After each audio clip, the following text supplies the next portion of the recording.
अस्सलाम वालेकुम। तो कैसे हैं आप सब लोग। जैसा कि आप लोगों ने लास्ट एपिसोड में देखा कि अब्रिश का ज़रान खानज़ादा से निकाह होने वाला होता है, लेकिन अब्रिश निकाह से थोड़ी देर पहले ही हवेली से भाग जाती है क्योंकि उसे उस पर बहुत गुस्सा होता है। वो समझती है कि ये मुझे शादी के बाद बहुत मारेगा, मारपीट करेगा।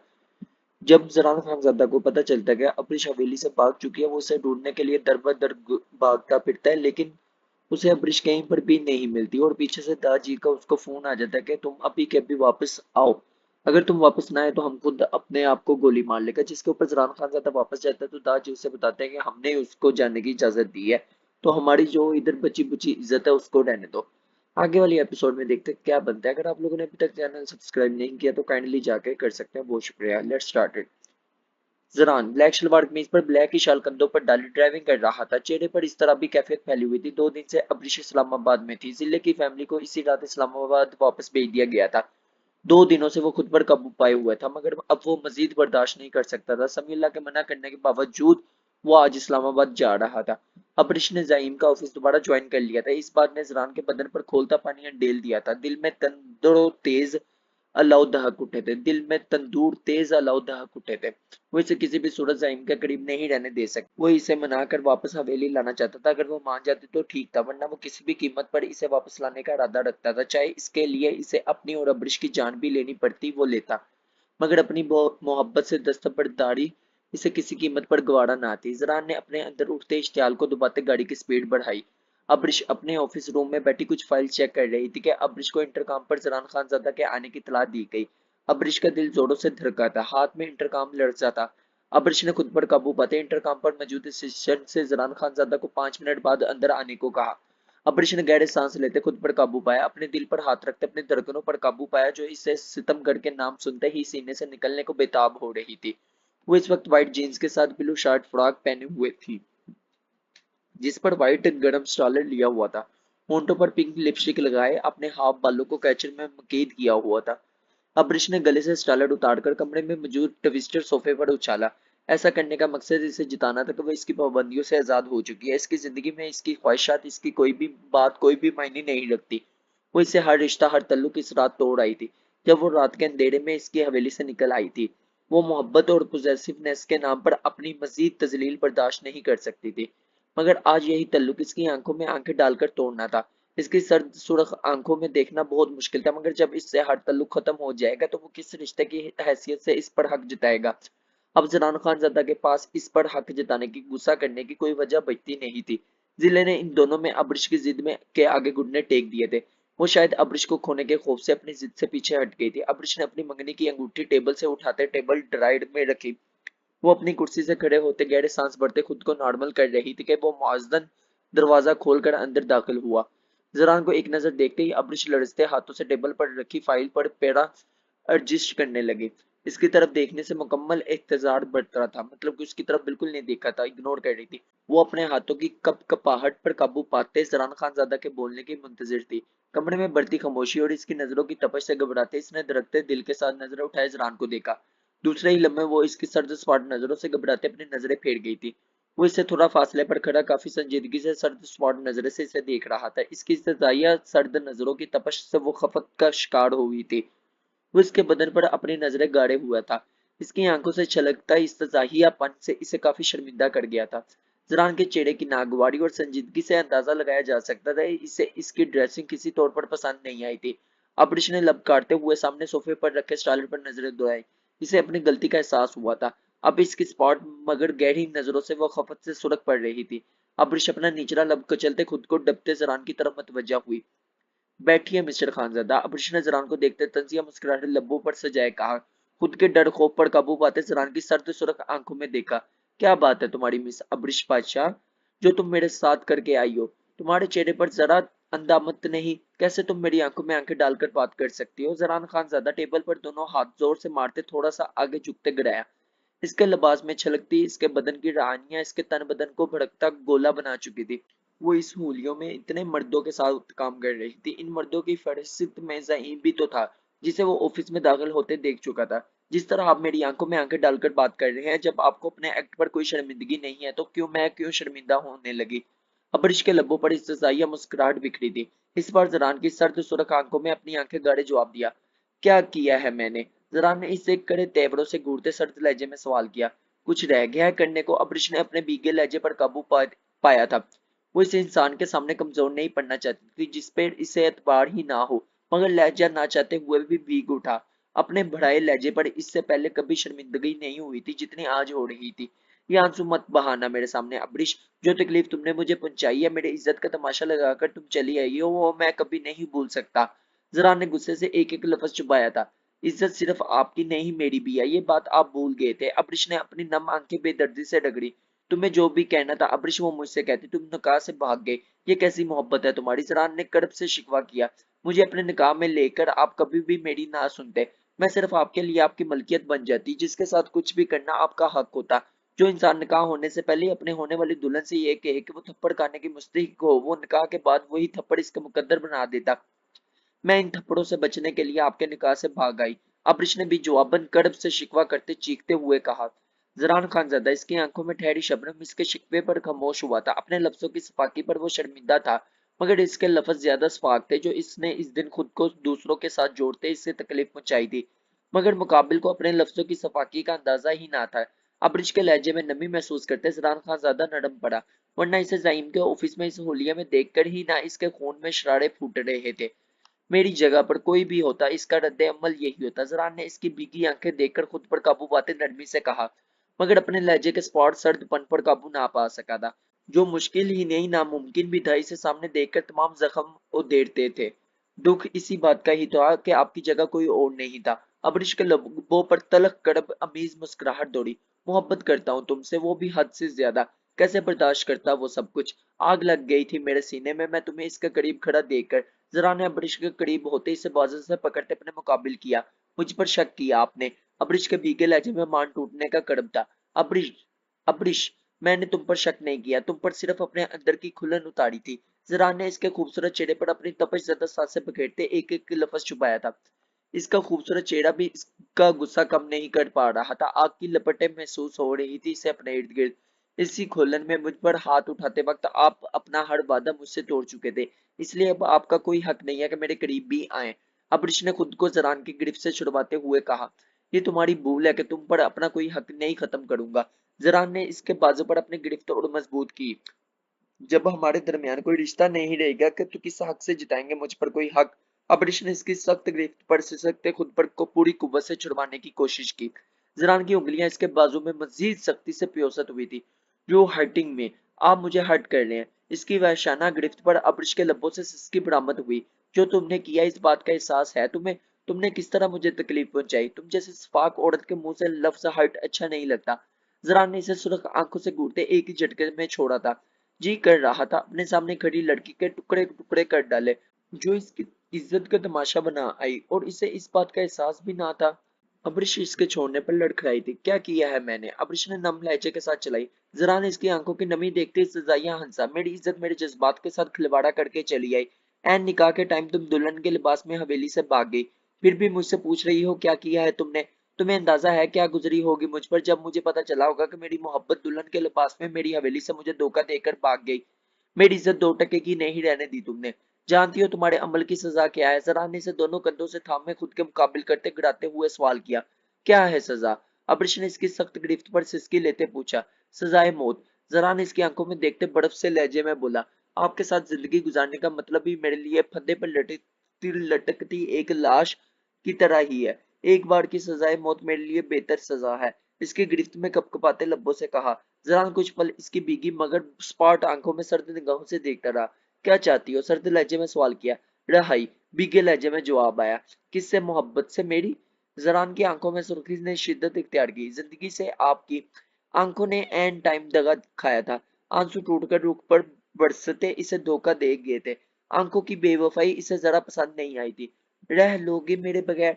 जरान ने चुपते लहजे में इसके बहते आंसुओं को देखते सवाल किया। मोहब्बत के बगैर रह सकते हो, मगर इज्जत के बगैर नहीं। अब्रिश ने इसके सीने पर दोनों हाथ रखते इसे दूर धकेला था, मगर वो इसके 1 इंच भी दूर ना खिसका था। अपनी बेबसी पर वो बुरी तरह रो दी थी। वो इसकी बेबसी का बखूबी एहसास दिलाता इसे अपने मजीद करीब कर गया था। नजरें चाड़ हुई थी, सांसें गहरी हुई, लब्बों से लब टकराने को बेकरार हुए। अब इसकी आग बरसाती सांसें इसके गुलाबी लबों पर बिखर रही थी। अब्रिश को अपना इन सांसों की तपश में जलसा महसूस हुआ। इसकी गिरफ्त में मचलते हुए दूर होना चाहा, मगर वो इसे मजबूती से थामे इस पर जुटा गया था कि वो इसके हसाड़े से चाहकर भी नहीं निकल सकती। इज्जत का मतलब भी जानती हो तुम? जरा ने इससे पहले भी ज्यादा खुद के करीब करते सवाल दगा। जानती हूँ, इज्जत कहने को तो एक लफ्ज है, मगर इसके मायने मर्द और औरत के लिए अलग होते हैं। मेरे लिए मेरी इज्जत मेरी जात है, और आपके लिए आपकी इज्जत मुझे कैद करना है। अबरीश ने अपनी भीगी आंखें बेदर्दी से रगड़ी। तुम्हारे लिए इज्जत अगर तुम्हारी जात होती तो कभी रात के अंधेरे में सजी संवरी मेरे हवेली की दहलीज अबूर ना करती, इस ऑफिस में कदम ना रखती। इस जाइम के मुंह पर तुम्हें थूकना चाहिए था। तुम इसके ऑफिस में काम कर रही हो। You fool me bloody woman. Zaran ने गुस्से से बोलते हुए इसे एक ही झटके से छोड़ा था। इज्जत की बात करती हो मुझसे? इतनी अब अपनी इज्जत अजीज होती तो क्या कर रही हो इस जलील इंसान के ऑफिस में? जवाब दो मुझे। जरान ने टेबल पर रखी फाइल हाथ मारते हुए गिरा दी थी। अबरिश सहमते हुए जरान से 2 कदम दूर हुई थी। गहरे सांस लेते जरान को देखा, जिसका चेहरा बेहद सुर्ख हो रहा था। वो अपनी मुठिया बेचते इसे गैजो इश्तियाल से देखते बमुश्किल ही खुद पर काबू पाए हुआ था। मुझे क्या करना चाहिए था क्या नहीं है आपको बताने की जरूरत नहीं है।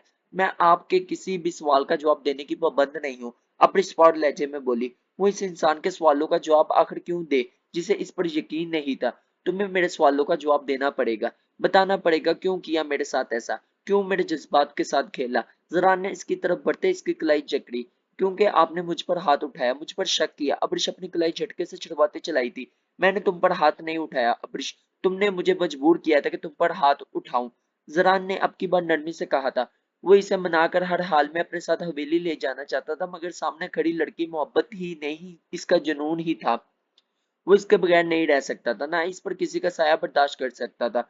आपके इसी कदम ने मुझे मजबूर किया था कि मैं इस निकाह से भाग जाऊं। जो शख्स निकाह से पहले मेरे साथ ऐसा सलूक कर सकता है, वो निकाह के बाद भी मुझे अपने कदमों की धूल समझेगा। अब्रिश ने तलखी से बोलते अपने आड़ से आंसू बेदर्दी से साफ किया। अब्रिश, ऐसा कुछ नहीं होगा, मैं वादा करता हूँ तुमसे, प्लीज बात खत्म करो। मेरे साथ हवेली चलो। जरा ने अब की बार इसका चेहरा दोनों हाथों में थाम कर नरमी से कहा। हाउ क्यूट यार। ऐसे कई वादे आप मुझे हवेली ले जाते हुए कर चुके हैं। मैं मोहब्बत के नाम पर आपके झूठे वादों पर को अब सच नहीं समझ सकती कि वो पहले भी ऐसे ही से झूठे वादे कर कर ले जाता था, बाद में वो वादे तोड़ देता था, जैसे हाथ उठाकर। मैं अपनी मोहब्बत से अपनी तजलील नहीं करवा सकती। मैं आपके थप्पड़ खाते जिंदगी नहीं गुजार सकती। ऑपरेशन अपने चेहरे से जरान के हाथ हटाए थे। क्या चाहती हो? बात खत्म नहीं करोगी क्या? जरान ने लब बेचते कहा। बात खत्म हो चुकी है, ऑपरेशन ने स्पॉट अंदाज में जवाब दिया। जरान अपनी घनी बियर्ड पर हाथ फेरते अब्रिश से दूर होते अपने गुस्से इश्तियाल पर काबू पाने लगा। वो नहीं चाहता था वो गुस्से में कोई ऐसा कदम उठाए जो अब्रिश को मजीद तकलीफ दे, मगर इसका जाइम के ऑफिस में होना ही इसके इश्तियाल का सबब बन रहा था। ऊपर से वो बात खत्म करने की बजाय बढ़ा रही थी। जरान का सर्द सुरख चेहरा देखकर अब्रिश तलखी से मुस्कुराई। अब्रिश ने टेबल के ड्रायर से रंग निकालते हुए टेबल पर रखे। अब्रिश को देखते जरान की आंखों में गैजो गजब बढ़ा था। वो अपनी मुठियां भेजते खुद पर काबू पा गया। यही सोच रहे हैं ना कि ये रिंग मेरी उंगली से कैसे उतरी? अब्रिश ने सजाइया मुस्कुराते जरान के सटल फटते हुए वजूद को देखा, जिसकी आंखों में लहू उतरा था। मगर अब इसे इंसान से डरना नहीं था, ये नाम नहाद तल्लुक हर हाल में खत्म करना ही था। अब्रिश ने गहरी सांस लेते अपने कदम नामहसूस अंदाज में पीछे की जानब बढ़ाए थे, मगर अपनी आंखें इसकी लहू उतरी आंखों में गाड़ कर रखती थी। कल तक ये रंग इसलिए मेरी उंगली से नहीं उतरती थी क्योंकि मैं इसे दिल से कभी उतारना नहीं चाहती थी। आज मैं इसे अपनी उंगली में नहीं देखना चाहती थी। आपको समझ आ जाना चाहिए था, आप मेरी जिंदगी में अपनी वाकईत खो चुके हैं। अब्रिश ने अपनी बात मुकम्मल करते अपने मोबाइल उठाकर नंबर डायल किया था। हाँ ज़हीम, हम लंच आज साथ ही करेंगे। मैं अभी थोड़ी देर में तुम्हें मिलती हूँ। अब्रिश ने मुस्कुराते हुए फोन बंद करके एक नजर जरान को देखा, जो अभी तक सटल खड़ा था। अब्रिश को इसके नाम फाहम तासरात कुछ समझ नहीं आए थे, मगर इसकी सुर्ख सर्द आंखों ने इसके अंदर कपकपी की लहर दौड़ाई थी। मगर उसके अंदर एक कपकपी की लहर दौड़ने शुरू हो गई थी, मतलब अंदर से वो कांप रही थी। मगर इसे हर तल्लुक इससे तोड़ना ही था, इसके लिए करना जरूरी था। अब्रिश अपना मोबाइल और बैग उठाए इसे मुकम्मल तौर पर नजरअंदाज करते दरवाजे की तरफ बढ़ी। इससे पहले वो दरवाजा खोलती वो इसे बाजू से जगड़ते ऑफिस में रखे सोफे पर पटक चुका था। अब्रिश सोफे के मुंह पर ऊंधे मुंह गिरी थी। ये क्या बेहूदगी है? अब्रिश सुरख रंगत के सीधी होती जरान को देखते चलाई। ये बेहूदगी नहीं है, बेहूदगी वो थी जो तुमने थोड़ी देर पहले दिखाई है। जरान ने इसकी तरफ बढ़ते इसके हाथ से मोबाइल पकड़ते पूरी कुव्वत से जमीन पर दे मारा। अब्रिश ने अपनी चीख मुंह पर हाथ रखते गले में घूंटी। जरान ने इसे बाजू से जकड़े सोफे से उठाते अपने मुकाबिल खड़ा किया। तुम ये सब करके मुझे सजा देना चाहती हो, मुझे आग लगाना चाहती हो? Well done miss Abrish Pasha, well done. Zaran ताली बजाकर इस्तजाया हंसा था। तुम कामयाब हो चुकी हो मुझे तकलीफ पहुंचाने के लिए, अंदर तक जलकर राख हो चुका हूँ। लेकिन ये तुम्हारी भूल है कि मैं इस आग में अकेला जलूंगा। अगर मुझे जलाने की कोशिश करोगी, मेरे बदन से निकलती चिंगारियों में तुम भी राख हो जाओगी। वो बर्फ से लहजे में बोलता है, इसके लहू रगों में मुंजमद करना आया था। मैं आपके बेइतमारी से कब की राख हो चुकी हूँ। मिस्टर खानजादा अब्रिश गहरे सांस लेते बढ़ाए लहजे में बोली, ये बेइतबारी भी तुमने मुझे दी है। आज ये सब करके तुम इस पर यकीन की मोहर लगा चुकी हो। जरान की बात पर अब्रिश की आंखों की नमी बढ़ी थी। जब इस बेइतबारी पर मोहर लग चुकी है तो फिर यहाँ क्या करने हैं, जाए यहाँ। अब्रिश की इस बात पर तड़पते हुए बोली, तुम्हें इतना बताने आया था, जो चीज एक बार मेरी हो जाए मैं इस पर अपनी मलकियत मरकर भी नहीं छोड़ता। एक रंग उतारने से तुम्हारा रिश्ता मुझसे टूट नहीं जाएगा। जरान इसे सर्द नजरों से इसका हाथ झटकते हुए बोला, रिश्ता टूट चुका है मिस्टर खानजादा। अब्रिश ने जरान की आंखों में देखते मजबूर लहजे में कहा, अब्रिश ये तुम्हारी भूल है, तुम मुझसे ये तल्लुक तोड़ सकती हो। जरान ने धीमे लहजे में कहते इस पर इस्तजाइया मुस्कुराहट उछाली, जई मुझे कल रात प्रपोज कर चुका है और मैं इसके प्रपोजल पर हामी भर चुकी हूँ। बस। जरान की गिरज पर वो लड़ते खामोश हुई थे। एक लफ्ज तुमने और अपने मुंह से निकाला तो मैं तुम्हारी यहाँ पर ही कब्र बना दूंगा। जरान ने अब्रिश की तरफ बढ़ते इसका जबड़ा अपनी वहशत गिरफ्त में दबोचा। तुम्हें लगता है कि तुम एक रंग उतार कर और ये सब बकवास करोगी तो और मैं तुम्हें छोड़ दूंगा? ये तुम्हारी भूल है। तुम कल भी सिर्फ मेरी थी और तुम और आज भी सिर्फ मेरी हो। जरान ने अपनी वहशत गिरफ्त इसके नाजुक गालों पर बढ़ाई। अब्रिश इसकी वहशी गिरफ्त पर बुरी तरह मचल उठी थी। इसके लहू उतरती आंखें देखकर इसने कपकपाते हाथों से अपने जबड़े से हटाने की नाकाम सही की। इसकी गिरफ्त में इसका जबड़ा टूटने वाला हो गया था। तकलीफ की शिद्दत से आंखें लड़ियों की सूरत में इसके शफाफ अर्ज पर बहे। बेबसी और जिल्लत का एहसास हर डर हर खौफ पर गालिब हुआ था। वो इसकी गिरफ्त में फड़फड़ाते हुए चीख पड़ी, मम मैं तुम्हारी आंखों के सामने तुम्हें इसकी होकर दिखाऊंगी। अब्रिश ने घटी घटी आवाज में जवाब देते इसकी सर्द सुर्ख आंखों में अपनी गुलाबी आंखें गाड़ी। जरान ने इसकी बात पर एक ही झटके से इसे छोड़ा तो वो सोफे पर जा गिरी थी। अब्रिश गहरे सांस लेते खुद पर काबू पाने लगी। मुकाबिल की आंखों में बगावत देखते इसके अंदर तंदूर तेज बांपड़ दहके। इसकी बात इसके अंदर उबलता अंदूर जला चुकी थी। जरान ने इश्तिगाल पर इसकी तरफ बढ़ते इसके बाल पीछे से अपनी मुट्ठी में जकड़े थे। तुम्हारी हाथों पर मेहंदी सिर्फ जरान खानजादा के नाम की ही लगेगी। अगर कभी तुमने ऐसा सोचा भी तुम्हारी डोली की जगह तुम्हारा जनाजा उठेगा।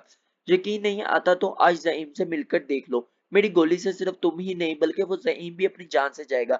जरान इसकी आंखों में देखते गिराया। अब्रिश बहती आंसुओं से जरान खानजादा की लहू उतरी आंखों में देख रही थी। मुकाबिल अपने गुस्से से एक बार फिर से अपनी दहाक बैठा चुका था। वो इससे डर जरूर गई थी मगर अपने फैसले से पीछे नहीं हटेगी। इसने ज़ईम के प्रपोजल पर हामी नहीं भरी थी मगर अब इसे हर हाल में जल्द से जल्द ज़ईम का होना ही था। चलो मैं तुम्हें घर छोड़ दूं। जरान ने इसके बालों पर अपनी गिरफ्त नरम करते इसके सशक्त वजूद पर नजर डाली। इसकी आंखों में बगावत देखते इसने जानबूझकर इस पर सख्ती दिखाई थी। फिलहाल वो इसे इस तरह ही काबू कर सकता था। वो नरमी से कभी इसकी बात ना समझती। वो इससे इसकी जिद में खुद को तकलीफ पहुंचाने नहीं दे सकता था। ज़ईम इसे नुकसान ना पहुंचा दे इसे इससे दूर रखना ही था। मगर जरान खान ज्यादा समझ ही नहीं पा रहा था। वो अपने हर अमल से इसके दिल में बगावत की लहरों का अक्सार कर रहा है। नहीं जाऊंगी तुम्हारे साथ कहीं भी। तुम जैसे जंगली इंसान की मैं शक्ल भी नहीं देखना चाहती। अब्रिश ने रोते हुए नफरत से इसे देखते अपना मुंह फेरा। शक्ल तो तुम्हें मेरी ही हर सारी उम्र देखनी पड़ेगी मगर तुम्हारा हसीन चेहरा मेरे अलावा कोई नहीं देखेगा। जरान ने अपनी शाल उतारकर इसके गिर्द लिपटी। अब्रिश ने भीगी आंखों से इसे देखते इसकी शाल को सीने से अपनी मुट्ठी से जिगरा। वो चाहते हुए भी इसकी शाल खुद से उतार ना सकी थी। इसकी सर्द नजरें और इसकी नजदीकी पर वो खाइफ हो गई थी। बेबसी से वो अपनी आंखें मैच गई। वो इसकी बेबसी पर तंजिया अंदाज में गहरा मुस्कुराया था। चलो मेरे साथ, मैं तुम्हें घर ड्रॉप कर दूं। जरा ने नरमी से इसका हाथ थामा जिसे अब्रिश ने बुरी तरह झटक दिया था। अब्रिश ये मेरी मोहब्बत ही है जो मैं ये सब बर्दाश्त कर रहा हूँ, वरना तुमने जो किया है वो जुर्म नाकाबिल माफी है। तुम्हें मेरे साथ चलना ही होगा। मैं तुम्हें किसी भी सूरत इस जाइम के पास नहीं छोड़ सकता। तुम इस ऑफिस में मजीद काम नहीं करोगे। सरान ने सख्त लहजे में कहते अपना अटल फैसला सुनाया। ठीक है, मैं इस ऑफिस में काम नहीं करूंगी मगर मैं तुम्हारे साथ कहीं नहीं जाऊंगी। अब्रिश ने अपने आंसू साफ करते हुए सोफे से उठी थी। जरान ने लब बेचते इसकी जिद्दी अंदाज को देखा। वो अपना बैग उठाए इसे मुकम्मल इग्नोर करते ऑफिस से निकल गई थी। जरान अब्रिश के जाने के बाद बेबसी से टेबल पर मुक्का मारकर रह गया था। वो जलाते हुए इसके पीछे ऑफिस से बाहर आया था। मोड़े, मुझे अपनी सहेली की मेहंदी पर हर हाल में जाना ही है। नजराना मेरी बचपन की सहेली है। इसे कितने बुरा लगेगा कि अगर मैं नहीं जाऊंगी। बहारे रोज़ानिया खानम से जिद्दी लहजे में बोली। घर का माहौल तुम देख रहा है बहारे। अमीना भाभी का तबीयत ठीक नहीं है, सब कितना उदास है और तुमको अपनी सहेली की मेहंदी पर जाने का पड़ा है। रोज़ानिया खानम गुस्से से बोली। अगर अमीना खानम का तबीयत खराब है तो इसमें मेरा क्या कसूर है?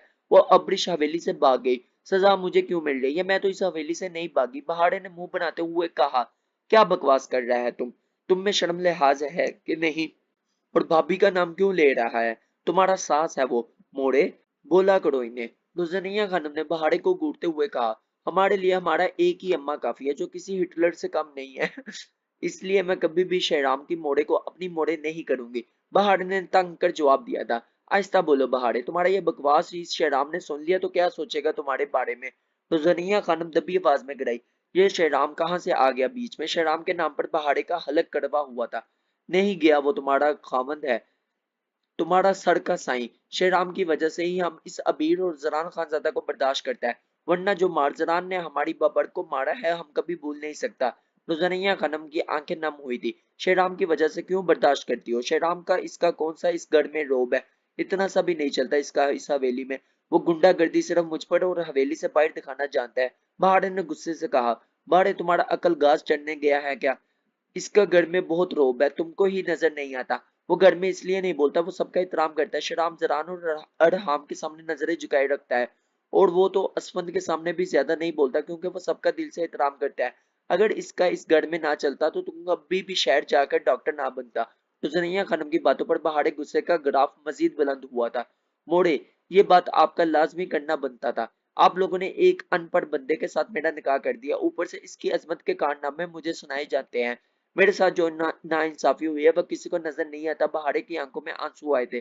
तुम्हारे साथ ज्यादती नहीं हुआ, बल्कि तुम्हारी जिंदगी संवर रहा है। इस हवेली के पढ़े लिखा मर्दों से वो हर हजार गुना अच्छा है। रुजनिया खानम ने बहारे की अकल पर मातम किया था।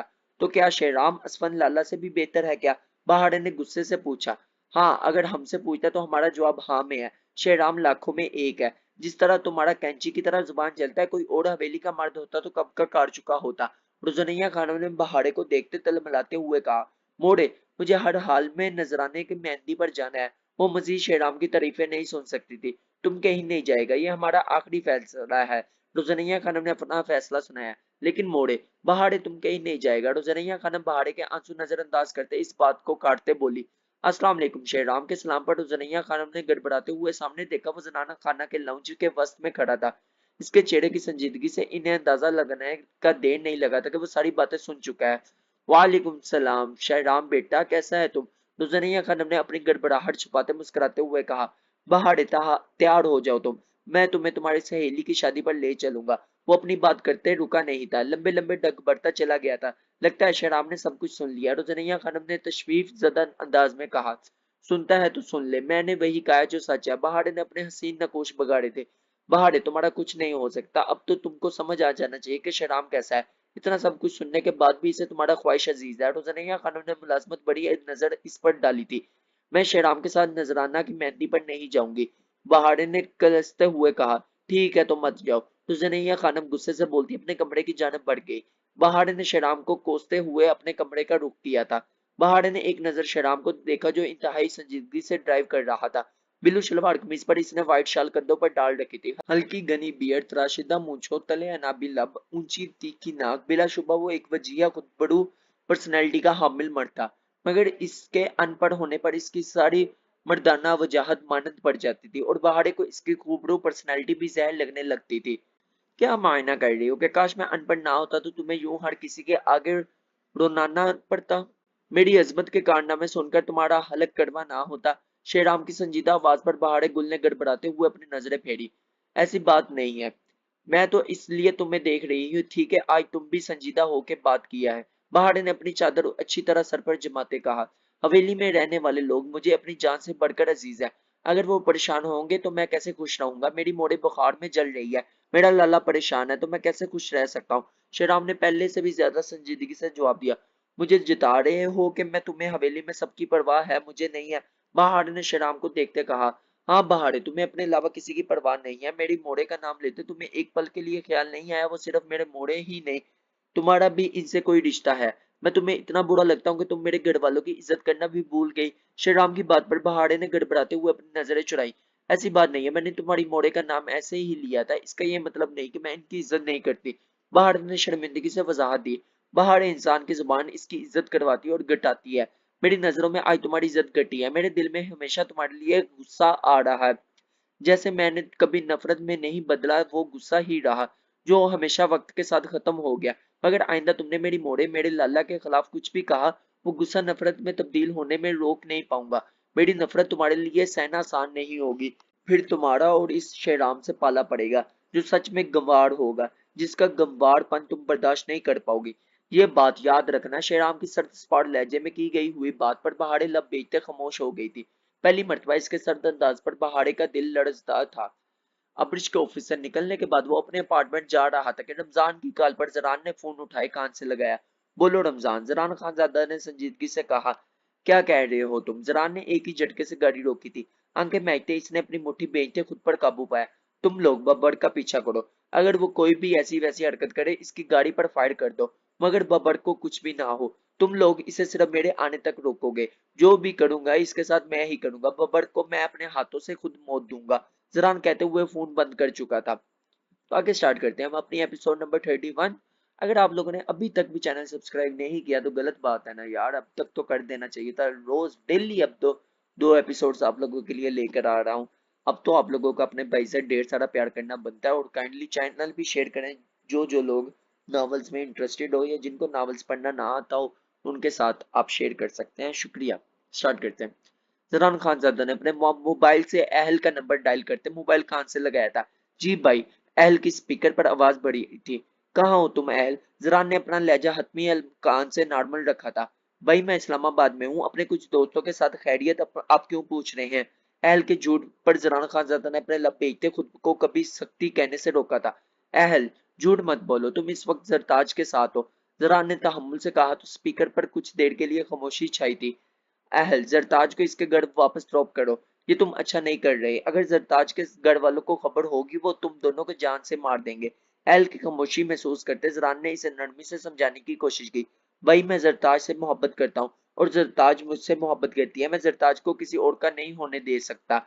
जरताज के घर वालों ने इसका जबरदस्ती रिश्ता तय कर दिया। कुछ दिनों बाद इसकी शादी। हम दोनों के पास इससे बेहतर ऑप्शन नहीं है कि हम भाग कर शादी कर ले। अहल का मजबूत अटल लहजा महसूस करते जरान परेशान हुआ था। अहल, तुम अभी बहुत छोटे हो। ये शादी मोहब्बत का वक्त नहीं है। पहले तुम्हें कुछ बनना चाहिए, शादी के मुतालिक सोचना।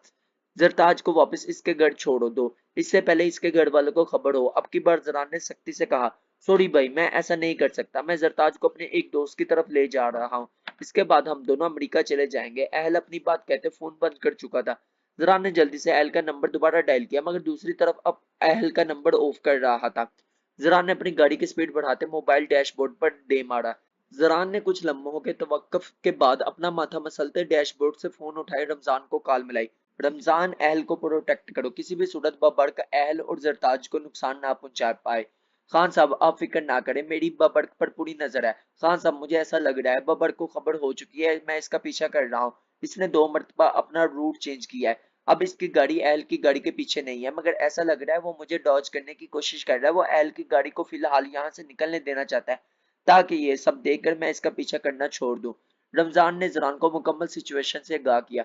जानता हूँ वो इतनी आसानी से अहल और जरताज का पीछा नहीं छोड़ेगा, मगर तुम बब्बर की गाड़ी पर नजर रखो। वो बहुत चालाक है, वो बड़ी आसानी से तुम्हें धोखा दे सकता है। तुम बब्बर पर पूरी नजर रखो, वह अहल और जरताज को किसी भी किस्म का नुकसान ना पहुंचा पाए। जरान ने हुक्म देते फोन बंद किया था। जरान अभी इन लोगों से काफी दूर था, मगर रमजान की लोकेशन बता रही थी कि वो लोग अब मंगोड़ा के इलाके की तरफ बढ़ रहे हैं। इसे वहां तक पहुंचते पहुंचते भी अभी पौना घंटा लगना था। इतनी देर में बबर एल और जरताज को कोई नुकसान न पहुंचा दे, ये सोच सोच करके जरान की जान पर बनी हुई थी। इसने परेशानी से अपना माथा पसलते अपनी गाड़ी की स्पीड बढ़ाई। वो जल्द से जल्द बबड़क तक पहुंचना चाहता था। जरान बहुत उजलत में मंगोड़ा में मौजूद अपने गेस्ट हाउस में मौजूद था। रमजान के फोन पर वो परेशानी और उजलत में यहाँ पहुंचा था। रमजान ने फोन पर बताया था कि बबड़क ने रास्ते में एल की गाड़ी पर फायर किया था, जिसके नतीजे में इसने बबड़ की गाड़ी पर फायर करते इसे रोका था। वो रुक गया था, मगर थोड़ी देर बाद बबड़क ने अपना रूट चेंज कर लिया था, जिसके नतीजे में इसने बबड़ का पीछा किया, मगर आगे जाकर बबड़ की खाली गाड़ी मिली थी। रमजान के मुताबिक इसने अपनी गाड़ी बदली थी, यानी यह सोची समझी प्लानिंग के मुताबिक था। इससे पहले कि वो हर किसी को इस गाड़ी का बंदोबस्त कर रखा था। बबड़ रमजान को धोखा देने में कामयाब हो चुका था। अब एल की गाड़ी भी कहीं नजर नहीं आ रही थी। जरान का सबसे पहला शक मंगोड़ा में मौजूद अपने गेस्ट हाउस की तरफ गया था, इसलिए वो बताना खैर किए यहाँ पहुंच आया था। जरान जब गेस्ट हाउस में दाखिल हुआ तो वहां कोई भी मुलाजिम नहीं था। गेस्ट हाउस मुकम्मल खाली था। जरान एक कमरे से आती आवाजों को सुनते अंदर दाखिल हुआ। अंदर का मंजर देखकर वो दरवाजे में ही मुंजमद हुआ था। अहल जख्मी हालत में जमीन पर पड़ा था। इसकी टांगों पर फायर किए गए थे। इसके खून से पूरा फर्श भीग गया रहा था। बबड़ सफाक मुस्कुराहट लब्बों पर सजाए जरताज की कनपट्टी पर पिस्टल ताने खड़ा था। जरताज की कमरे में गूंजती सिसकियां और एल की दर्दनाक चीखें सुनते वो और पेडोज अब कैकफा लगा रहे थे। पेडोज ने जरान को खान को देखते ही अपनी बंदूक का रुख जरान की तरफ किया। जरान खानजादा बेयकीनी से पथराई आंखों से ये सब देख रहा था। इसे बबड़ से इतनी बेरहमी की तवक्का नहीं थी, जो बिना किसी वजह के एहल को इतनी बेदर्दी से गोलियां मार चुका था। जरताज की शाल इसके कदमों में पड़ी थी। पेड़ोस जिन नजरों से जरताज को देख रहा था, ये देखते जरान खानजादा ने जबत से अपनी मुट्ठी बेची। बबर्क तो शायद किसी भी सूरत की इज्जत तक ना करना भूल चुका था। वो इससे अपनी दुश्मनी में सही और गलत की तमीज भूल चुका था। क्या हुआ लाला, रुक क्यों गया तुम? आगे बढ़ो, गोली चलाओ हम पर। बबर्क ने गूंजदार आवाज में डांटते हुए कहा। ये क्या किया है तुमने बबर्क? तुमने एल को क्यों मारा? जरा ने अपने हाथ में पकड़ी पिस्टल का रुख बबर्क की तरफ किया था। लल्ला, अपनी पिस्टल नीचे करो, वरना पेड़ोस तुम्हारे मार डालेगा, और मैं जरताज को। बबर्क अपनी घनी मूछों पर हाथ फेरते अजब से अंदाज से मुस्कुराया। जरान ने अपनी पिस्टल का रुख अभी तक बबर्क पर रखा था, और पेड़ोस की बंदूक जरान का रुख जरान की तरफ था। लल्ला, तुम अमेरिका से पढ़ लिख कर आया है, मगर आज तुम हम जैसे अनपढ़ इंसान के हाथों बेवकूफ बन गया। अहल और जरताज तो बहाना था। हम तुम्हें यहाँ बुलाना चाहता था ताकि तुम्हें यहाँ बुलाकर तुम्हें तुम्हारी मौत दे सको, जिसका हम जाने कब से इंतजार कर रहा है। तुमने हम पर हमला करवाया था, हमने इसी दिन फैसला कर लिया तो तुम्हें ऐसी मौत देगा कि मौत को भी तुम पर तरस आ जाएगा। बबड़क दहशतनाक आवाज में दौड़ा था। बबड़ की दाढ़ पर जरताज के बदन में कपकपाहट में इजाफा हुआ। वो हिचकियों की सूरत में रोने लगी। बबड़, तुमने मुझे ही मारना था। इस सब में अहल और जरताज को क्यों घसीटा? जरान ने बबड़ को सुर्ख आंखों में घूरते सवाल किया। क्योंकि हम तुम्हारे कत्ल का इल्जाम भी तो किसी पर लगाना चाहता था। अब हम तुम्हारे कत्ल का इल्जाम अहल पर लगा देगा। एक तीर से दो शिकार। बबड़ के लब्बों पर शातराना मुस्कुराहट बिखरी। अच्छा, मेरे कत्ल का इल्जाम अहल पर लगाकर सबसे क्या कहोगे? मुझे अहल ने क्यों मारा? जरताज ने पूछते हुए पिस्टल के ट्रिगर पर अपनी उंगली का दबाव बढ़ाया। ना ना ना ला, ये गलती ना करना। इधर तुम गोली चलाएगा, इधर जरताज और अहल का हम तमाशे के लिए मौत की नींद सुला देगा। बबड़क ने जरान की ट्रिगर पर उंगली का दबाव बढ़ते देखकर तंबिया की। बबड़क, इन्हें छोड़ दो। तुम किसी भी सूरत यहाँ से बचकर नहीं निकल सकते। ना ही तुम मेरे कत्ल का इल्जाम अहल पर लगा सकते हो। जाने दो इन्हें। अब की बार जरान चीखा था। लल्ला सारी प्लानिंग कर चुका है, तुम फिक्र ना करो। हम कह देगा कि तुमने अब्रिश की भागने की सजा अहल को देनी चाहिए थी। बदले में अहल ने तुम पर गोली चला दी और तुम दोनों एक दूसरे को मारते कुत्ते की मौत मर गए। बबड़क अपनी बात करते कमीनगी से हंसा, जिस पर पेड़ोज ने इसका पूरा साथ दिया था। और जरताज के बारे में सबको क्या क्या कहोगे? जरान ने जरताज को देखते हुए कहा, जो बबड़ के करीब खड़ी अहल को देखते हैं जरा दूर कतार रो रही थी। जरान ने इसकी कनपट्टी पर पिस्टल रखे इसे बाजू से सख्ती से जकड़ कर रखा था। वो अहल को देखते एक बच्चे की तरह तड़पते हुए इसकी तरफ बढ़ने के लिए हमक रही थी। यही कहूंगा कि वो अपने किसी यार के साथ भाग गई। बबड़क ने अपनी पिस्टल की नोक जरताज की कनपट्टी पर बढ़ाई। बबड़क, मेरी बात सुनो। तुम्हारी जो भी दुश्मनी है वो मेरे साथ है। तुमने जो भी करना है मेरे साथ करो। जरताज और एल को जाने दो, इसमें इन दोनों का कोई कसूर नहीं है। जरताज ने एल की हालत देखते कहा, जो दर्द से कराते अपने होश खो बैठा था। इसकी टांगों पर फायर किए गए थे। एल के खून से पूरा फर्श दागदार हो चुका था। अपनी पिस्टल जमीन पर फेंक दो लाला, वरना जरताज और एल पर बिना कोई रहम खाए इनके सीने में हम सारी गोलियां उतार देगा। जहां तक बात है इनके बेकसूर होने की, ये दोनों कसूरवार है। ये हमारा गांव की लड़की भगा कर ले जा रहा था। इसको सजा देना बनता है। बबर्क चीखा। बबर्क, तुम्हारी कहानी पर कोई यकीन नहीं करेगा। तुम ये सब कहोगे और तुम्हें लगता है सब इस बात पर यकीन करेंगे कि अहल ने मुझे मार दिया। अहल अकेला मुझसे कैसे मार सकता है? ये बात सब जानते हैं कि तुम अहल को पसंद नहीं करते। सारा शक तुम पर ही जाएगा। तुम मुझे मारकर बच नहीं सकोगे। अरहाम लाला तुम्हें नहीं छोड़ेगा। जरा ने अपनी पिस्टल बबर्क पर ताने से बातों बातों में उलझाने की कोशिश की। वो रमजान के आने तक बबर्क को रोक कर रखना चाहता था। इसके मोबाइल की लोकेशन ऑन थी। यकीनन थोड़ी देर तक रमजान इस तक जरूर पहुंच जाता, तब तक इसे खुद पर काबू पाना था। इसकी जरा सी गलती से अहल और जरताज अपनी जान से जा सकते थे। बात तो ठीक कह रहा है लाला, दम खप है तुम्हारी बात में। ये चूजा तुम्हें कहाँ मार सकता है? बबर्क अहल की तरफ इशारा करते अजीब से अंदाज में हंसा था। क्या करूं पेड़ोज खान? बबर्क ने पेड़ोज की तरफ देखा। पेड़ोज बबर्क की बात पर मुस्कुराया। दूसरे ही लम्हे बबर्क की पिस्टल से निकलती गोली पेड़ोज का सीना चीर चुकी थी। पेरोज इस लम्हे में जमीन पर ढेर हुआ था। जरान ने अपनी पिस्टल पर गिरफ्त मजबूत करते बबर्क को मलमलाती नजरों से देखा। इसे बबर्क से हर चीज की तवक्का थी। खुदा के लिए हमको जाने दो। जरताज ये देखते थर थर कांपते बोली, जाने दूंगा, पहले मैं अपने लाला को ऊपर पहुंचाऊंगा, फिर तुम्हें ऊपर पहुंचाऊंगा। बबड़क ने कहते हुए जरताज के बाजू को सख्ती से दबोचते अपने करीब मजीद किया था। लाला अपनी पिस्टल जमीन पर फेंक दो, वरना जरताज भी पड़ोस की तरह अपनी जान से जाएगा। तुम्हें पता चल गया होगा हम किसी को भी जान से मार सकता है, इसलिए तुम्हारा बेहतरी इसी में है, हम अपनी पिस्टल जमीन पर फेंक दो। तुम्हारी वजह से एक मासूम सा खूबसूरत लड़की जान से जाएगा। हमको यकीन है तुम इतना हसीन लड़की को जान अपने सर पर कभी नहीं लेगा, इसलिए अपनी पिस्टल जमीन पर फेंक दो। बबड़क ने अपनी पिस्टल की ट्रिगर पर अपनी उंगली का दबाव बढ़ाया था। जरान ने ये देखते फौरन से पिस्टल जमीन पर फेंकी थी। समझदार है तुम, बबड़क ने कहते ऊंचा कहकफा लगाया। अब तुम सोच रहा होगा कि हमने पड़ोस को क्यों मारा। बबड़क ने फ्लिगशगाफ कहकफा लगाया। जरान इसके फ्लिगशगाफ कहकफे सुनते इसे सर्द सुर्ख आंखों से घूर रहा था। तुम्हें अहल नहीं मार सकता था, मगर पड़ोस तो मार सकता है ना। फिरोज जरताज से मोहब्बत करता था। इसने एल और जरताज का पीछा किया और जरताज और एल को मार दिया। तुमने एल और जरताज को बचाते हुए अपनी जान गंवा दी। फिरोज ने मरते मरते तुम्हारे सीने पर गोली चला दी और तुम मौके पर ही ढेर हो गया। जब तक हम पहुंचे तुम सबका काम खलास हो गया था। बबड़क ने अपनी गर्दन पर चाकू की तरह हाथ रखते जरान को मेनगी से आंख मारी। जरान ने अपनी नजरों का रुख अपने कदमों के पास पड़ी पिस्टल पर किया। बबड़क को मारना अब इसके लिए आसान था। फिरोज को मारकर बबड़क ने इसकी मुश्किल आसान कर दी थी। सिर्फ एक बार ये पिस्टल जरान के हाथों में आ जाती। जरान ने बब्बर को देखा जो जरताज पर पिस्टल ताने अपनी बातों में मगन था।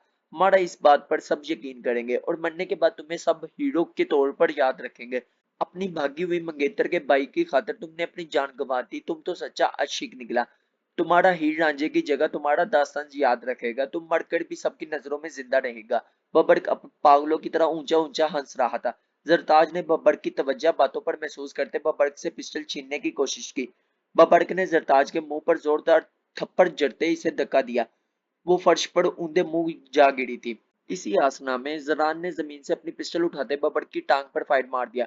बब्बर दर्द से बलबलाते बुरी तरह चीख उठा था। बब्बर ने अपनी पिस्टल से जरान का निशाना लेना ही था कि अचानक से रमजान अंदर दाखिल हुआ। इसने सिचुएशन को समझते बब्बर के सीने पर फायर कर दिया। रमजान ने रमजान को रोकना चाहा, मगर वो इस पर यके बाद दीगरे कई फायर कर चुका था। जरान गहरे सांस लेता बब्बर को देख रहा था जो बेजान हालत में जमीन पर ढेर था। लम्हों के खेल में सब खत्म हो गया था। जमीन पर तीन लोग बेहसो हरकत पड़े थे। जरान ने बब्बर के पास पंजों के बल बैठते इसकी सांसें चेक की जो सख्त हो चुकी थी। जरान ने अपनी आंखें महजते गहरा सांस लिया और एल की तरफ बढ़ा जिसकी सांसें बहुत मध्यम चल रही थी। असफंदियार खान मर्दान खाने के लाउंज में बैठा संजीदा नजरों से जरान खानजादा को देख रहा था जो खामोशी से सबके दरमियान बैठा हुआ था। आज बब्बर का सोम था। मर्दान खाना के बड़े से लाउंज में इस वक्त बहुत से लोग ताजियत के लिए आए हुए थे। असफंदियार खान की सुर्ख आंखें जरान खानजादा पर ही गड़ी हुई थी। बब्बर की मौत की खबर जरान खान ने सबको दी थी। वो इसकी लाश हवेली लेकर आया था। जरान खान ने सबको यही बताया था कि डेरे पर फिरोज और बब्बर में किसी बात का झगड़ा हुआ था, जिसके नतीजे में दोनों ने एक दूसरे को शूट कर दिया। मगर कल जब वो डेरे पर गया इसे वहां ऐसा कोई सबूत कोई निशान नहीं मिला जिससे ये साबित हो सकता था फिरोज खान और बब्बर खान का किसी भी किस्म का झगड़ा हुआ हो जिसके नतीजे में दोनों ने एक दूसरे पर फायर किए हो। असफंद यार खान के लिए ये भी एक न्यू बात थी कि जरान खान ज्यादा तो बब्बर की मौत वाले दिन सुबह ही इस्लामाबाद चला गया था। फिर वो यहाँ इस दिन पर क्या कर रहा था, वो इस्लामाबाद से इतनी जल्दी क्यों वापस आया। असफंद यार खान इन सवालात के जवाब ढूंढते की कोशिश कर रहा था जो इसे मिल नहीं रहे थे, मगर इसे पूरा यकीन था कि बब्बर की मौत में कोई तो ऐसा राज है जो इसे जरान खानजादा सबसे छुपा रहा है। असफंदियार खान ने जरान खानजादा को सर्द नजरों से घूरते सोफे से उठते मर्दाना खाने से बाइट की जानिब कदम बढ़ाए। अपनी जेब से अपना फोन निकालते इसने अपने खास मुलाजिम जो इसका पर्सनल बॉडीगार्ड भी था इसे कॉल मिलाते बब्बर की मौत के मुतालिक तमाम शवाहिद इकट्ठे करने को कहा। असफंदियार खान अपने कमरे से मिलाकर टेरेस पर खड़ा जाने कब से सिगरेट फूंक रहा था। सीने में आग लगी थी।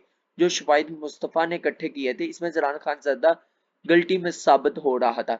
मुस्तफा के मुताबिक बब्बर और फिरोज की डेथ डेरे पर नहीं बल्कि मंगोड़ा में मौजूद इनके गेस्ट हाउस में हुई है। बब्बर 4 दिन पहले अपनी गाड़ी में एल की गाड़ी का पीछा करता रहा था और बब्बर की गाड़ी का पीछा जरान का पर्सनल गार्ड रमजान करता रहा था। रास्ते में इन दोनों ने एक दूसरे की गाड़ी पर फायर भी किए थे। मुस्तफा से ही इसे पता चला था कि एल गांव की किसी लड़की जरताज को पसंद करता था। इस बात को लेकर बब्बर को एल की जरान के निकाह वाले दिन झड़प हुई थी। असफंदियार खान ने अपनी सुरख आंखें अपने बाजू से बेदर्दी से रगड़ी।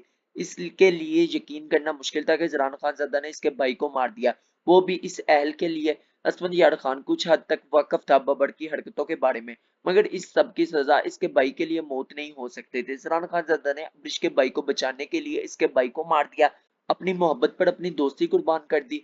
असफंद यार खान ने अपने बाजू से अपनी आंखों में आई नमी एक बार फिर से साफ की थी कि इसने अपने भाई के साथ आज अपने दोस्त को भी खो दिया था। यही बात इसका सीना चीर रही थी। जिस दोस्त की खातिर इसने अपनी मोहब्बत तक कुर्बान कर दी थी, इसी दोस्त ने इसके भाई को मारते हुए एक पल भी इसके मुतल्लिक नहीं सोचा था। असफंद यार खान ने गहरे सांस लेते फिजा में सिगरेट का धुआं छोड़ा। इसके अंदर की घुटन बढ़ती जा रही थी। असफंद यार खान आपको पता है कि अब्रिश से प्यार करता था, लेकिन अब्रिश को उसने बताया नहीं था, लेकिन जरान खानजादा को बताया हुआ था। लेकिन जब जरान खानजादा अब्रिश से मोहब्बत का इजहार कर चुका था तो असफंद यार खान को पता चला, तो उसने अपनी मोहब्बत से पीछा कर लिया। वो नहीं चाहता था वो दोस्ती में आए, लेकिन अब जरान खानजादा ने ही असफंद यार खान के भाई बबर को मार दिया था। इस बात को असफंद यार खान पर बहुत गुस्सा आ रहा था। आगे देखते हैं क्या बनता है। जरान इसके साथ ऐसा नहीं कर सकता था, वो इसे धोखा नहीं दे सकता था। बबर सिर्फ इसका भाई नहीं बल्कि अबीर का शोहर भी था। वो कैसे अपनी बहन के शोहर को मार सकता था। असफंद यार खान ने सिगरेट जमीन पर फेंकते इसे अपने शूज के निचले मसला। वो अपने कमरे से निकलते जरान खानजादा के कमरे की तरफ बढ़ा। इसे जरान से बात करनी ही थी, इससे पूछना था कि इसने क्यों इसके भाई को मारा। वो इसके साथ ऐसा नहीं कर सकता था। असफंद यार खान ने कमरे में दाखिल हुआ तो वो कमरे में मौजूद नहीं था। वो इसे तलाश करते मर्दान खाने में आया। मर्दान खाने के लाउंज से मलहका मरामदे में रैकिंग के पास खड़े वो शेराम खानजादा और जरान खानजादा को देख कर रुका था। जरान खानजादा और शेराम की पुश्त असफंद यार खान की तरफ थी। इन दोनों की बातों ने इसे ठक ठक करने पर मजबूर किया था। लाला मुझे समझ नहीं आ रहा, मैं बड़ की मौत की खुशी मनाऊं या फिर गम। शेराम ने जरान खानजादा को देखते बहुत गर्व से कहा, बबर की मौत न सिर्फ इस हवेली के लिए बल्कि अबीर की जिंदगी भी सुकून लेकर आई है। अगर बबर जिंदा रहता तो अबीर शायद इस तरह सूली पर लटकी रहती। बबर का अंजाम यही था। अच्छा हुआ इस पेरोज ने मार दिया। जरान खानजादा की सफाकी से मुबनी गुफ्तगू सुनकर असफंद यार खान अपने कदमों पर खड़ा रहना मुश्किल हो गया था। इसने बरामदे में मौजूद पिलर का सहारा लिया था। लाला मुझे एक बात और समझ नहीं आ रही, पेरोज ने क्यों बबर को मारा। फिरोज तो बबर का खास बंदा था। शराब ने उलझन बड़े अंदाज में रमजान खान ज्यादा सवाल किया, तुम इसके मुतालिक ज्यादा ना सोचो, इसकी मौत ऐसे ही लिखी थी, तुम या मैं कुछ नहीं कर सकते। फिरोज और बबर के बीच क्या हुआ इस बात को यही खत्म कर दो। बबर जैसा भी था, मगर बबर की मौत का गहरा सदमा दाजी असफंद अरबत काका को पहुंचा है। ये बात मुझे भी बहुत तकलीफ दे रही है। इस तरह की बातें करके इन सबको ज्यादा तकलीफ होगी। जरान ने संजीदगी से बात खत्म की थी। जरान खानजादा का लहजा झूठ की चगली खा रहा था, जिसे असफंद यार खान बखूबी महसूस कर चुका था। वो शेराम के सवाल का जवाब क्यों नहीं दे सका, क्योंकि बबर को मारने वाला वही था। असफंद यार खान अपने तमाम सवालों के जवाब मिल चुके थे। असफंद यार खान मजीद वहां रुका ना था। वो खुद को घसीटता अपने कमरे तक लाया। कदम मन मन भड़के हुए थे। असफंद यार खान ने अपने कमरे में आते ही कमरे में रखी एक एक चीज उठाकर जमीन पर फेंक दी थी। ड्रेसिंग टेबल पर रखे तमाम परफ्यूम बॉडी स्प्रेज इसने एक ही बार में जमीन पर ढेर कर दिए थे। वो रुका नहीं था। कमरे में रखे कीमती वाज बेड पर मौजूद कंबल तकिए कुशन वो पागलों की तरह जमीन पर फेंक रहा था। जरान खान ज्यादा इतना सेल्फिश इतना जालिम होगा इसे अंदाजा ना था। इसने अपनी बहन और अपनी मोहब्बत के लिए इसके भाई की कुर्बानी दे दी। सब कुछ खत्म हो गया है। दोस्ती इत्माद मान सब कुछ टूट कर चकनाचूर हो चुका है। दिल बंजबड़ हो चुका है, मतलब खाली हो चुका है, वीरान हो चुका है। सालों की दोस्ती अपनी आखिरी सांसें ले रही थी। असफंद यार खान ने बुरी तरह चीखते हुए अपना सीना रब किया था, जहां इसे शदीद दर्द हो रहा था। वो अपने हवास खो रहा था। जरान खान ज्यादा, मैं तुम्हें नहीं छोड़ूंगा। तुमने अपनी मोहब्बत के लिए ये सब किया, मैं तुम्हें तुम्हारी मोहब्बत के हाथों ही ऐसा दर्द दूंगा कि तुम तड़प कर मर जाओगे, मगर उफ नहीं कर सकोगे। अबरिश तुम्हारी मोहब्बत नहीं मेरी मोहब्बत भी है। अब मैं इसे तुम्हारी नजरों के सामने अपना बनाऊंगा। तुमने ये घटिया गेम खेल कर मेरे भाई को मुझसे जुदा कर दिया। अब मैं भी तुम्हारे साथ ऐसा ही गेम खेलूंगा। तुम दर्द से बलबला कर रह जाओगे। कल का सूरज तुम्हारे लिए अंधेरी रात लेकर आएगा। तुम देखते जाओ जरान खान ज्यादा मैं करता क्या हूँ तुम्हारे साथ। तुम्हें तुम्हारी मोहब्बत के हाथों बेवफाई और नारसाई का ऐसा करप दूंगा कि तुम तड़प कर अपनी एक एक सांस गवा दोगे। असमद यार खान अपना सीना रब करते चलाया था। इसकी आंखों की बहती नमी में सब कुछ बह चला गया था, यहाँ तक कि अब्रिश के लिए सच्ची मोहब्बत भी। असफंद यार खान सिगरेट लगाते लब्बों से लगाए कल के बारे में सोचने लगा, जब इसने जरान खान ज्यादा के कदमों तले से जमीन और सर से आसमान खींचा था। अब्रिश तुम एक बार फिर से सोच लो, तुम ये सब बहुत जल्दबाजी में कर रही हो। जिले ने अपने सामने सोफे पर बैठी अब्रिश को समझाने की कोशिश की, जो पिछले एक घंटे से सोफे पर टांगे ऊपर को समेटे किसी गैर मरी नक्ते को गूड़ रही थी। लाउंज में जईम के घर से आए तोहफे तवायफ रखे हुए थे। वो लोग अभी कुछ देर पहले अब्रिश को जईम के नाम की अंगूठी पहना कर गए थे। कल रात को जईम और अब्रिश के निकाह के साथ रक्सती भी थी। जिले बबर के जनाजे और कल में शिरकत करके वापस आ गई थी। हवेली में अमीना खानम और समीला खान का इसके साथ रवैया बिल्कुल ठीक नहीं था। वो अब्रिश की वजह से खुद किसी के सामने नजरें उठाने के काबिल ना रही थी। मगर जब अब्रिश रात के अंधेरे में हवेली से भागी तो जिले को इस वक्त सिर्फ अब्रिश की फिक्र थी। अपनी बेटी से ज्यादा इन्हें किसी चीज की फिक्र ना रही थी। अगर अब्रिश को कुछ हो जाता तो वो खुद को कभी माफ ना करती। इसलिए इन्होंने अब्रिश की जिद के आगे घुटने टेक दिए थे। मगर मगर अब्रिश अब ज़हीम से निकाह करना चाहती थी। इन्हें ज़हीम में बज़ाहिर कोई खराबी नजर नहीं आती थी, मगर इनका दिल मुतमिन नहीं हो पा रहा था। मैंने बहुत सोच समझ कर ही फैसला किया, मजीद सोचने की गुंजाइश नहीं रहती। अब्रिश ने गैर मरी नुक्ते पर ही नजर जमाई जवाब दिया। लेकिन अब्रिश, तुम्हें इतनी जल्दी करने की क्या जरूरत है? ये निकाह कुछ दिनों बाद भी हो सकता है, तब तक अहल भी अमेरिका से आ जाता। जिले ने अब्रिश की गुमसुम कैफियत को देखते गहरा सांस लेते कहा, मम्मा, अहल फोन तक तो उठा नहीं रहा। क्या पता वो कब आए, तब तक बहुत देर हो जानी है। इससे पहले जरान खानजादा को खबर हो मैं ये निकाह करना चाहती हूँ। अभी वो हवेली में है। अगर वो इस्लामाबाद आ गया तो वो ये निकाह मुझे कभी नहीं करने देगा। अब्रिश ने इस बार जिले को देखते स्पॉट लहजे में कहा। अब्रिश, मैं जरान की साइड नहीं ले रही, मगर तुम्हें एक बार फिर से सोचना चाहिए। तुम जरान से मोहब्बत करती हो, फिर ये सब बातें मायने नहीं रखती। मुझे यकीन है जरान तुम्हें कभी हर्ट नहीं करेगा। जिले ने अब्रिश को रसनाइया से समझाया। हर्ट वो मुझे कर चुका है मामा, एक बार नहीं बार बार इसने मुझे हर्ट किया है। जहां मोहब्बत हो वहां ही तो सब कुछ मायने रखता है। अगर मैं जरान से मोहब्बत ना करती तो मुझे इतनी तकलीफ, इतनी अजियत ना होती जितनी अब मैं महसूस कर रही हूँ। और मोहब्बत की बात आप कर रही हैं मुझसे? आपने पापा से मोहब्बत की शादी की थी। पापा की मोहब्बत के लिए आपने अपने माँ बाप सब कुछ को छोड़ दिया। क्या मिला? आपकी रुसवाई, जिल्लत। जो इंसान शादी से पहले मुझे अपनी जर खरीद गुलाम की तरह ट्रीट करता है, वो शादी के बाद मुझसे कैसा रवैया रखेगा? कभी सोचा आपने? अब्रिश ने अब की बार अपने हाथों में पहनी ज़हीम के नाम की अंगूठी को देखते कहा। आंखें एकदम भीगी थी। इसने मुझ पर हाथ उठाया। ये आपके लिए छोटी बात है क्या? आपको पता है वो सबको अपनी मोहब्बत कहता है। आप ही मुझे बताएं, मोहब्बत के नाम पर मैंने इसकी हर बात मानी। इसने मुझसे निकाह करने को कहा, मैंने इसकी मोहब्बत को तस्लीम किया, मतलब कि एक्सेप्ट किया।